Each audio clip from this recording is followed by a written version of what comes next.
ఒక రిలీజియన్ని టార్గెట్ చేసి hate spread చేయడం అనేది ఇంటర్నేషనల్ క్రైమ్. ఒకటి కాదు, రెండు కాదు, లైఫ్ లాంగ్ వాడు జైల్లో ఉండి చెప్పకూడదు తినిపించే కేసెస్ ఉన్నాయి వాడి మీద. సరే, వాడు ఇండియాకి రానని మొండికేస్తే అక్కడ ఎక్కడో దాక్కున్నాడు అనుకోండి, అప్పుడు సీన్లోకి వచ్చేది ఇంటర్పోల్ అనమాట. ఇంటర్పోల్ అంటే ఏం కాదండి, ఇంటర్నేషనల్ క్రిమినల్ ఆర్గనైజేషన్ అనమాట. మన పోలీసులు కానీ మ్యాటర్ని సీరియస్గా తీసుకొని సిబిఐ ద్వారా ఇంటర్పోల్కి రిక్వెస్ట్ పెడితే వాళ్ళు రెడ్ కార్నర్ నోటీస్ ఇష్యూ చేస్తారు. రెడ్ కార్నర్ నోటీస్ అంటే మామూలు విషయం కాదు. ప్రపంచంలో ఉన్న 195 కంట్రీస్లో పోలీస్ సిస్టంలో వాడి ఫోటో వాంటెడ్ అని బ్లింక్ అవుతుంది. ఇది జస్ట్ ఒక వీడియో కాదు, ఇది ఒక నాన్ వేసిన ఆపరేషన్. అందరికి కూడా చేసామండి. ఈ రోజు నేను మాట్లాడబోయే టాపిక్ చాలా సీరియస్. ఎందుకంటే మన నాన్ వేసిన టాపిక్ ని అయితే చాలా డైవర్ట్ చేస్తున్నాడు అనమాట. అండ్ చాలా మంది కామెంట్స్ లోని ఇన్స్టాగ్రామ్ లో నన్ను అడుగుతున్న క్వశ్చన్ ఒకటేనండి, అన్న ఆ నాన్ వేసిన గడి సంగతి ఏంటి? వాడిని ఎవరు ఏం పీకలేరా? వాడు బార్డర్ దాటిపోయి ఏదేదో వాగుతున్నాడు కదా, ఇంకా వాడిని మనం ఏం చేయలేమా అని. ఫస్ట్ ఆఫ్ ఆల్ వాడిని నాన్ వేసిన అనాలంటే నాకు అసహ్యంగా ఉంది. మన హిందూ దేవుల్ని, మన అమ్మల్ని, మన సంస్కృతిని పచ్చి బూతులు తిట్టిన వాడిని ఎంత మర్యాద పూర్వకంగా ఎలా పిలవాలనిపిస్తుందో నాకు అర్థం కావట్లేదు.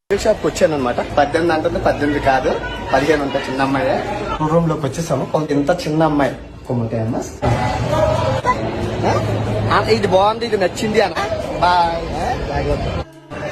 అమ్మాయి కూడా బాగుంది, తర్వాత మాట్లాడతాను.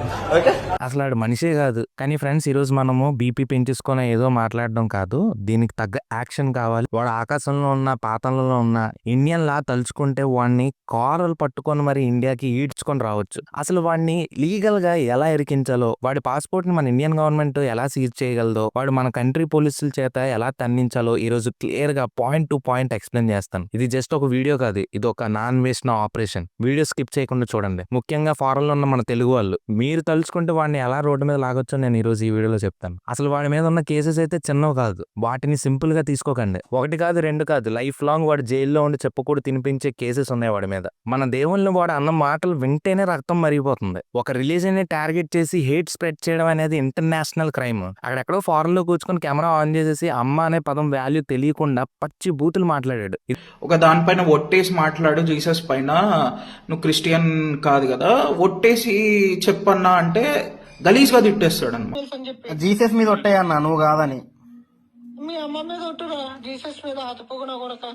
కొడుకులు నడిపే లంజా కొడుకులందరూ సమయం ఆసన్నమైంది.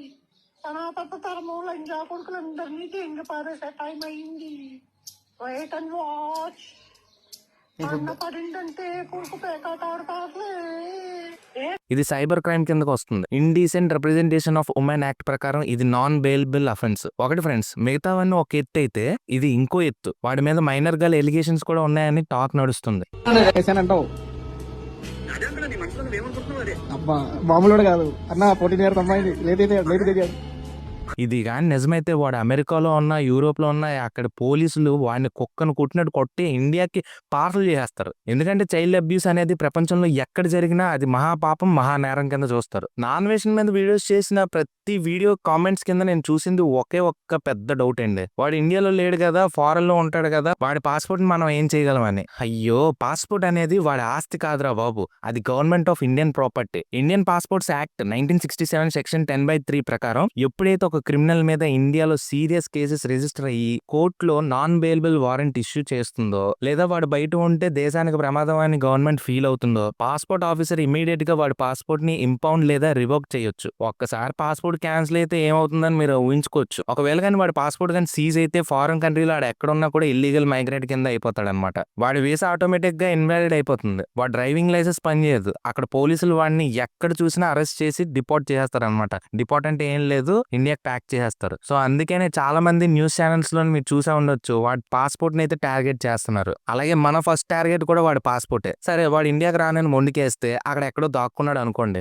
అప్పుడు సీన్ లోకి వచ్చేది ఇంటర్పోల్ అనమాట. ఇంటర్పోల్ అంటే ఏం కాదండి, ఇంటర్నేషనల్ క్రిమినల్ ఆర్గనైజేషన్ అనమాట. మన పోలీసులు కానీ మ్యాటర్ ని సీరియస్ గా తీసుకొని సిబిఐ ద్వారా ఇంటర్పోల్ కి రిక్వెస్ట్ పెడితే వాళ్ళు రెడ్ కార్నర్ నోటీస్ ఇష్యూ చేస్తారు. రెడ్ కార్నర్ నోటీస్ అంటే మామూలు విషయం కాదు. ప్రపంచంలో ఉన్న 195 కంట్రీస్ లో పోలీస్ సిస్టమ్ లో వాడి ఫోటో వాంటెడ్ అని బ్లింక్ అవుతుంది. అప్పుడు అప్పుడు ఏం జరుగుతుంది అనుకోవచ్చు మీరు. వాడు ఫ్లైట్ ఎక్కలేడు, వాడు హోటల్లో దిగలేడు, ఎక్కడికి వెళ్ళినా సిస్టమ్ అలర్ట్ అవుతుంది. ముఖ్యంగా rape cases or women abuse cases ఉన్న వాళ్ళని యుఎస్, యూకే, యూరోప్ లాంటి కంట్రీస్ అస్సలు సహించు. వెంటనే అరెస్ట్ చేసి మన ఇండియాకి హ్యాండ్ ఓవర్ చేస్తారనమాట. సింపుల్ గా చెప్పాలంటే పార్సల్ ప్యాకింగ్ లో పెట్టి పంపిస్తారు. దీన్నే ఎక్స్ట్రాడిషన్ ట్రీటీ అంటారనమాట. సో వాడు తప్పించుకోవడానికి ఛాన్సే లేదు. ఇప్పుడు అసలు విషయానికి వద్దాం. మన చేతిలో ఏముంది? గవర్నమెంట్ ప్రాసెస్ చాలా స్లోగా ఉండొచ్చు, కానీ పబ్లిక్ మీరు తలుచుకుంటే రిజల్ట్ చాలా ఫాస్ట్ గా ఉంటుంది. ఈ వీడియో చూస్తున్న వాళ్ళల్లో లేదా మీ ఫ్రెండ్స్ ఎవరైనా ఫారెన్ లో ఉంటే, ముఖ్యంగా వాడున్న కంట్రీలో ఉంటే మీకు ఒక మాస్టర్ ప్లాన్ చెప్తున్నాను, జాగ్రత్త వినండి. ఇది ధైర్యం ఉన్న వాళ్ళే చేయండి. స్టెప్ 1 వచ్చేసి మీరున్న కంట్రీలో లోకల్ పోలీస్ స్టేషన్ కి వెళ్ళాలి. మీరు భయపడకుండా అక్కడ పోలీసులకు కంప్లైంట్ ఇవ్వండి. మీరు ఏమని కంప్లైంట్ ఇస్తారంటే, సార్ మా ఇండియా నుండి వచ్చిన ఒక పర్సన్ ఇక్కడ ఉన్నాడు,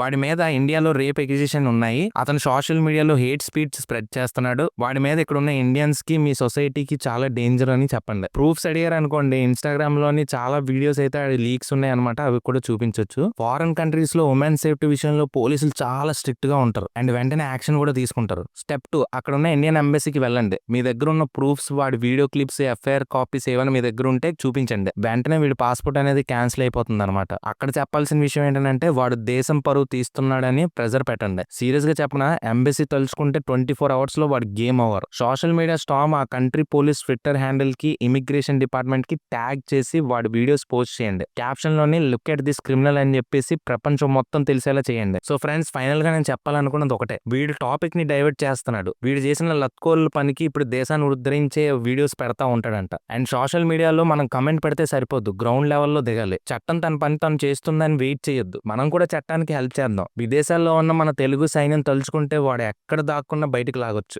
ఒక ఆడపిల్లకి అన్యాయం చేసిన వాడు, దేవుణ్ణి దూషించిన వాడు ప్రశాంతంగా బ్రతకడానికి వీల్లేదు. వాడిని చట్టం ముందు నిలబెట్టే బాధ్యత మనందరిది. వాడు ఆట కట్టిద్దాం. ఈ వీడియోలోని ఇన్ఫర్మేషన్ నచ్చితే షేర్ చేయండి. ఎవరికైనా ఉపయోగపడుతుందంటే కన్ఫర్మ్ గా ఫార్వర్డ్ చేయడం మాత్రం మర్చిపోద్దు. ఈ వీడియోకి ఎంత గట్టిగా లైక్ చేస్తారంటే, ఈ వీడియో వాడి వరకు రీచ్ అవ్వాలి. ఆడు ప్రశాంతంగా ఉండకూడదు, ఈ వీడియో చూసి భయపడిపోయి ఇన్ని కేసెస్ ఉన్నాయని. నెక్స్ట్ వీడియోలో మళ్ళీ కలుసుకుందాం అండి. అంటిల్ దెన్ సబ్స్క్రైబ్ చేసుకోండి మన ఛానల్ ని. నెక్స్ట్ వీడియోలో మళ్ళీ మనం కలుసుకుందాం. అంటిల్ దెన్ నేను మిమ్మల్ని క్లాస్ తేజ సైనింగ్ ఆఫ్. జై హింద్, జై శ్రీరామ్.